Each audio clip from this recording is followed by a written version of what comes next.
really want to do here is tackle the elephant in the room, which is motivation.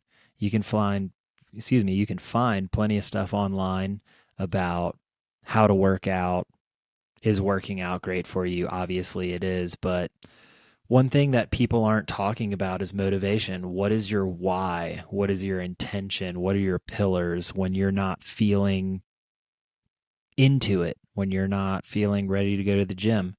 So, without further ado, let's just hop into it. So, a quick introduction of myself. I've been in the military for over 20 years since September 11th. When I joined the military, I was a small fry, I was a skinny guy. The only exposure I had to weightlifting prior to the military was in high school. I have an older brother who was into sports, and he recommended to me, hey man, you should try out some weight training as an extracurricular activity.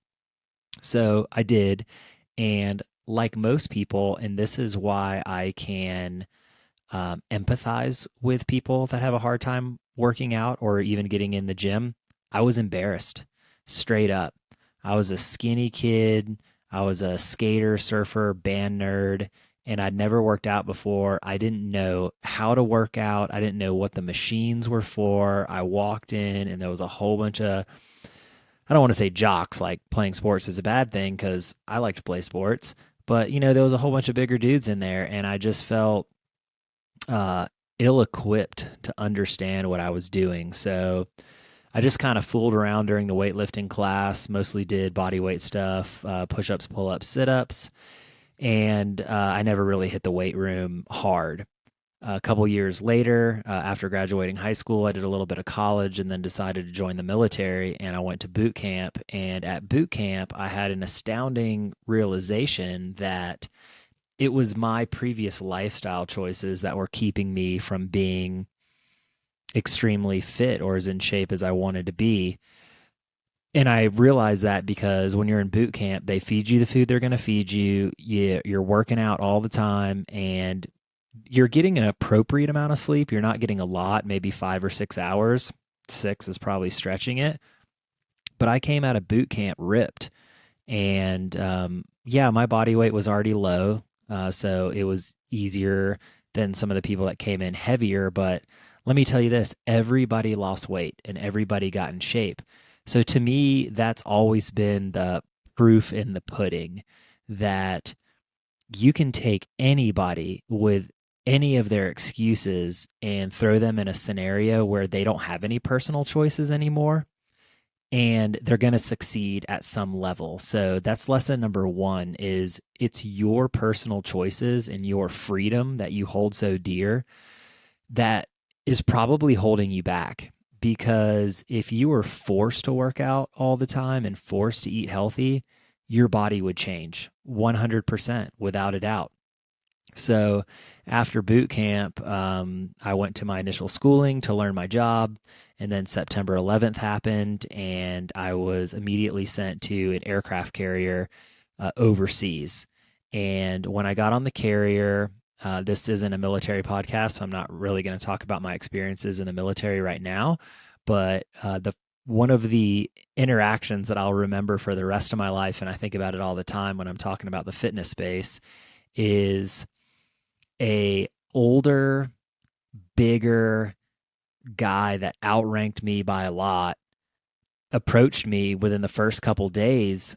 And this is one of those situations where I am not at all saying that the military is like prison, but it has a lot of similarities.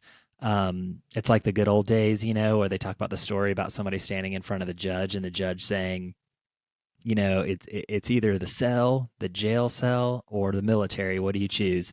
And the reason that that is a saying or almost comical is, one, it actually did happen, and two, it's because one isn't that much better than the other in some aspects. So, excuse me. So I got to the ship, and this guy walks up to me and he goes, "Hey, you the new guy?" I said, "Yeah." And he goes, "You better get to the gym and start working out or you're going to get your ass kicked." And he walked away. And I was like, oh my gosh, what have I gotten myself into? So that was my why at that point in time, because when you're on a floating tin can with 4,500 people on it and it's military, and by the way, the ship that I was on, it was all special forces for the first deployment, other than the Navy people working on the ship that were making that ship run. It was all SEALs, Rangers, Green Berets, PJs, you name it. And they were flying in and out of country, and they were hungry. They were working out. They were absolute savages. And I just looked around and was like, okay, this is the real deal. I need to like get into military shape now. So I went to the gym, and lo and behold, that guy was there.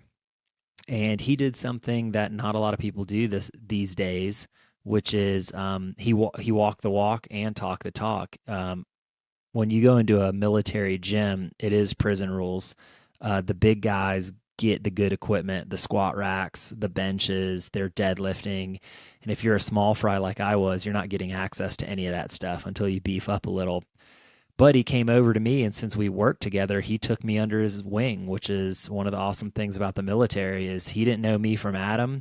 He just knew that we were going to be working together, and he got me on the bench, and and put some 25s on there, the good old 95 pounds. And I started hitting it and lifting. And at the end of that tour, which was 3 years, a little over 3 years, I came out of that tour 20 pounds heavier.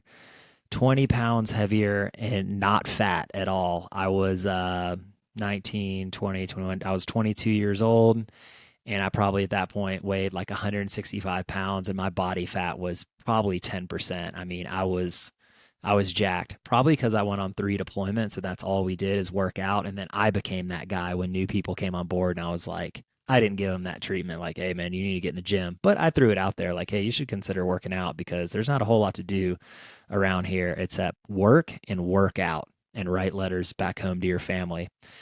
So that's the intro story for me. And then like I said, I've been in the Navy 22 years, so 20 plus years, and I've just fitness ever since. It never left. It never left me. So why do I want to make these or this video series? It's because there's a lot of garbage floating around out there right now, and I don't want to get on the steroids, PED test, whatever you want to call it, rant. But here's the problem. A lot of people selling you workout programs these days and selling you an image on Instagram or TikTok or Facebook, you can't tell who's who in the zoo. So I think that I'm a good person that you can hold accountable to say, hey, this guy's in shape. I'm 41 years old. I'm a family man, full time job, and I can't take any of that stuff, performance enhancing stuff, because the military drug test, and there's no way in hell that I'm ruining a 22-year career by taking some kind of drugs that I don't need to take because I don't intend on competing on the stage. I do compete in various other things, such as CrossFit. I hope that doesn't turn you guys off. I bro lift as well, and I Olympic lift, and I'm involved in a whole bunch of other things. Anything I can get my hands on fitness related. I cycle. I run when I can. I have some injuries from being in the military, so my hips and my knees aren't so good. But I do anything that I can to stay engaged in the gym. And I also want to preach nutrition to you guys in the next couple videos.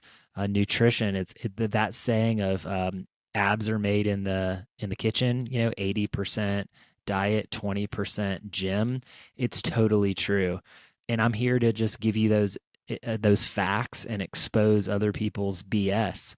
When somebody tells you, "Hey, I can get you ripped in 30 days." That is absolutely false. This is you can make some improvements in 30 days, maybe 60 days, but the journey is longer than that. And it's going to be really long too if you're just starting in the fitness realm. So, that's the main point of the channel is I'm not going to sit here and tell you how to do pull-ups, push-ups, and sit-ups. There's plenty of people out there doing that, and I think that market is saturated. I think the elephant in the room is people's motivation, people's why. Why are you doing this? Why do you feel compelled to go to the gym, or why do you feel compelled to get better at fitness? And the answer for most people is aesthetics, right? Your body image. If you don't weigh what you used to weigh in high school or college, you put on some extra pounds, you summer's rolling around and you put your swim trunks on and you're just a little bit bigger. That's why people do it. But let me tell you this and end on this note, because I don't want these videos to be too long, because I don't watch anything over about 10 minutes myself. Is if your only motivation to get to the gym is to look good, that is not enough. So if you don't take anything else away from this video, I hope you tune into the next ones. But spoiler alert, looking good is not enough. And let me tell you why. I can prove it to you. Because guess what? Everybody wants to look good. And does everybody look good? Absolutely not. And we know that because the obesity rate has skyrocketed in the US. So stay tuned to the channel. I hope you like it. As everybody says, like, subscribe, throw your comments down below, whatever. Look, this is my first video. I know it might not be that great. I hope you tune into the next one, because I'm going to give you some real life tips on how to stay motivated, how to get to the gym, how to make your gym time worth it so you're not in there for an hour and a half doing cardio and abs, which is absolutely unnecessary. And I'm also going to get in your head. I am going to get in your head and make you want to go. So stay tuned. See ya.